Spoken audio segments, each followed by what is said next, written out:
श्री शिवाय नमस्तुभ्यम दोस्तों, मेरे चैनल में आप सभी का स्वागत है। महादेव की कृपा से आप सभी स्वस्थ होंगे, ये मैं कामना करती हूँ।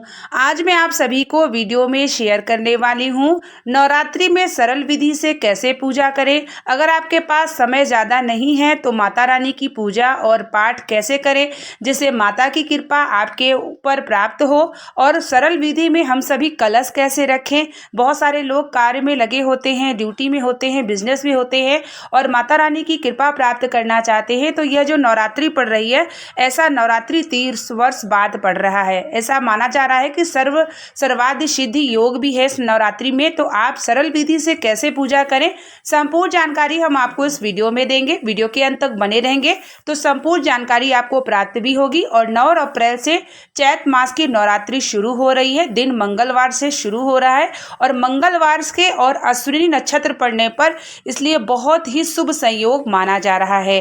तो सभी माता की कृपा प्राप्त करने के लिए सरल विधि पूजा कैसे करें, तो अब आइए हम आपको धीरे धीरे करके सारी जानकारी शेयर करते हैं। अगर आप किसी कार्य में जुड़े हैं, नौकरी या व्यापार कोई भी कार्य करते हो, बहुत सारे लोगों के पास समय नहीं होता तो वह जैसे अनुष्ठान नहीं कर पाते हैं, तो सरल विधि से भी आप माता की कृपा प्राप्त कर सकते हैं।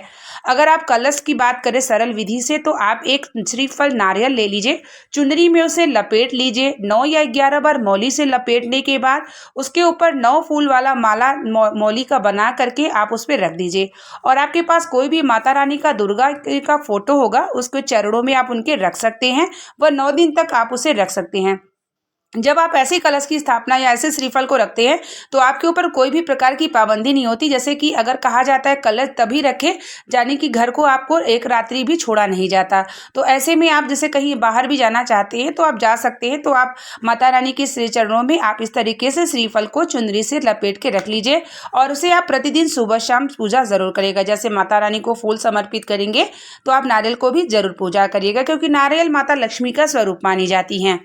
उसके बाद आप सरल विधि से माता रानी को शुद्ध जल से थोड़ा सा स्नान, टीकाकरण कर सकते हैं। पुष्प अक्षत समर्पित करें और उनके बाद उनके प्रिय भोग को, जैसे कि बताशा हो गया, मिश्री हो गया, मेवे हो गए, या कभी हलवा, कभी खीर का, ऐसे प्रतिदिन आप थोड़ा थोड़ा भोग बना सकते हैं अपने रसोई घर का ही।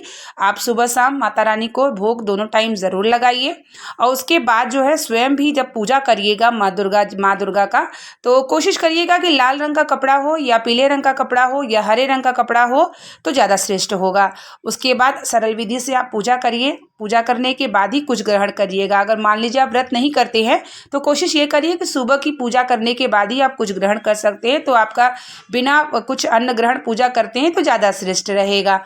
उसके बाद जब आप पूजा करते हैं तो दुर्गा सप्तशती का पाठ अगर आप नहीं कर पाते हैं, समय ज़्यादा नहीं है, तो आप दुर्गा सप्तशती का जो 108 माता का नाम है, जया जो है करके है, सती साध्वी भवप्रताप भवानी भोग मोशनी आर्या दुर्गा जया आद्या करके है, आप देख सकते हैं। दुर्गा सप्तशती का किताब होगा आपके पास, और दुर्गा सप्तशती का स्तुति या स्त्रोत है वो जरूर कर लीजिएगा। उसके बाद माता दुर्गा का 32 नाम जरूर ले लीजिएगा। और अगर आपके पास थोड़ा भी समय है तो अर्गला किलकम जर के जो पाठ है, 13 अध्याय से पहले 3 अध्याय जो पढ़ता है पाठ, आप उसे कर लेते हैं तो ऐसा मान्यता है कि संपूर्ण पाठ का फल की प्राप्ति आपको जरूर हो जाती है। तो अगर आपके पास समय जिस भी प्रकार का है, समय अनुसार आप दिन भर में किसी भी समय पाठ कर सकते हैं। शाम के समय करें या सुबह करें, आप कर सकते हैं। उसके बाद माता रानी का सुबह शाम कपूर और आपको लौंग से आरती जरूर करना है। फूल वाला लौंग लेकर के आरती करिए और पूरे घर में घुमा दीजिए, जिससे नकारात्मक ऊर्जा आपके घर से बाहर चली जाएगी। और ऐसे में आप सरल विधि में भी कर सकते हैं। कपूर और लौंग का बहुत ही अच्छा माना जाता है, माता रानी को लौंग समर्पित किया जाता है। तो इसीलिए मैंने आपको पहले ही बताया है कि माता रानी की कृपा प्राप्त करना है तो 9 फूल वाला लौंग का माला बना के आप नारियल पे समर्पित कर दीजिएगा। और जो लोग कलश तैयार करेंगे वो कलश के ऊपर रख देंगे। माता रानी के प्रिय पुष्प लाल पुष्प जरूर समर्पित करिएगा। गुड़हल का मिल जाए, गुलाब का मिल जाए तो लाल रंग का ही इन्हें समर्पित करिएगा। प्रिय भोग भी प्रतिदिन सुबह शाम समर्पित करिए। दिया दीपक जलाइए।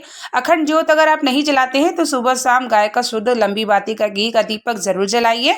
और उसके बाद माता की आरती सुबह शाम करिए और आप माता रानी का मूल मंत्र का कोई भी एक माला जो है माला का मंत्र का जाप जरूर करिए। ओम ऐं ह्रीं क्लीं चामुंडाई विच्चे नमः भी कर सकते हैं, या दुर्गा सप्तशती में से 108 में से एक नाम लेके आप एक माला प्रतिदिन किसी भी समय कर लीजिए। और अपने घर में सात्विक विचार रखिए, जैसे कि अपने घर में किसी भी प्रकार का लहसुन प्याज का त्याग कर लीजिए 9 दिन तक, और उसके बाद ब्रह्मचर्य का पालन करिए। घर में शुद्धता बनाए रखिए, माता रानी का ध्यान करिए, भजन को लगाइए। और उसके बाद माता रानी से हमेशा घर से बाहर में निकले तो प्रार्थना करके निकले कि हे माँ हमारा यह कार्य को पूरा करे। और 9 दिनों में कोई भी दिन जैसे अष्टमी या नवमी के दिन कन्या भोजन करा दीजिए, ज़रूरतमंद को कुछ दान दीजिए। और नवमी के दिन थोड़ा सा आप हवन भी कर सकते हैं। अष्टमी और स्थापना के दिन अगर व्रत करते हैं तो इस तरीके से भी अगर आप सरल विधि से माता रानी की पूजा करते हैं तो आपको भी कृपा ज़रूर प्राप्त होती है, माता रानी प्रसन्न ज़रूर होती हैं। और जब भी आप माता रानी की पूजा करें तो उनके लिए चुनरी श्रृंगार का सामान पहले दिन ही उनके चरणों में समर्पित कर दीजिए। अगर आप चुनरी मूर्ति है तो लहंगा या चुनरी भी नया ला करके उन्हें उड़ा सकते हैं, और इसमें ज़्यादा समय भी नहीं लगेगा और माता रानी की आपकी पूजा भी हो जाएगी। और आपको जो है जैसे बहुत सारे लोगों के पास नौकरी में होते हैं, व्यापार में होते हैं, औरतें या आदमी जो भी घर के होते हैं, तो अगर जैसे घर में कोई भी अकेला छोड़ा नहीं जाता, अगर आप अनुष्ठान 9 दिन का पाठ करते हैं तो उसमें बहुत सारी चीज़ों को पालन करना पड़ता है। लेकिन बहुत सारे लोगों के पास समय अनुसार न होने की वजह से बच्चे छोटे हैं तो आप नहीं कर सकते हैं, तो आप इतना भी करते हैं या दुर्गा चालीसा का पाठ भी कर लेते हैं तो माता रानी ज़रूर कृपा करती हैं। लेकिन सुबह शाम आपके घर के मंदिर में आरती माता रानी की ज़रूर होना चाहिए। मुख्य द्वार पे शाम के समय दीपक होना चाहिए। सुबह शाम माता रानी की पूजा ज़रूर करिएगा। इस तरीके से भी अगर आप सरल विधि से कर लेते हैं तो माता रानी ज़रूर कृपा बरसाएंगी।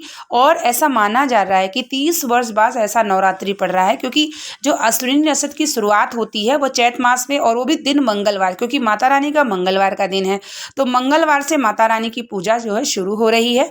तो आप भी माता रानी की सरल विधि से पूजा करिए और माता रानी से कृपा ज़रूर मांगिए। आपकी झोली खुशी से भरेंगी माँ।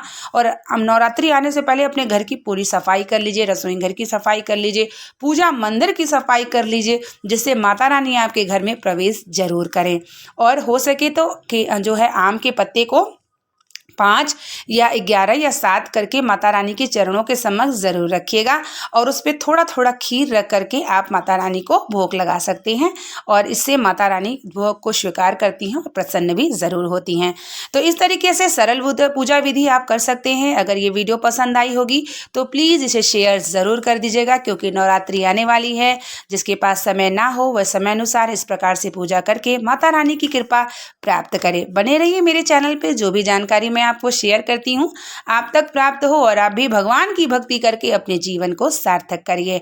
मिलते हैं आप लोगों के लिए नेक्स्ट वीडियो और नेक्स्ट जानकारी को लेकर के। तब तक के लिए श्री शिवाय नमः।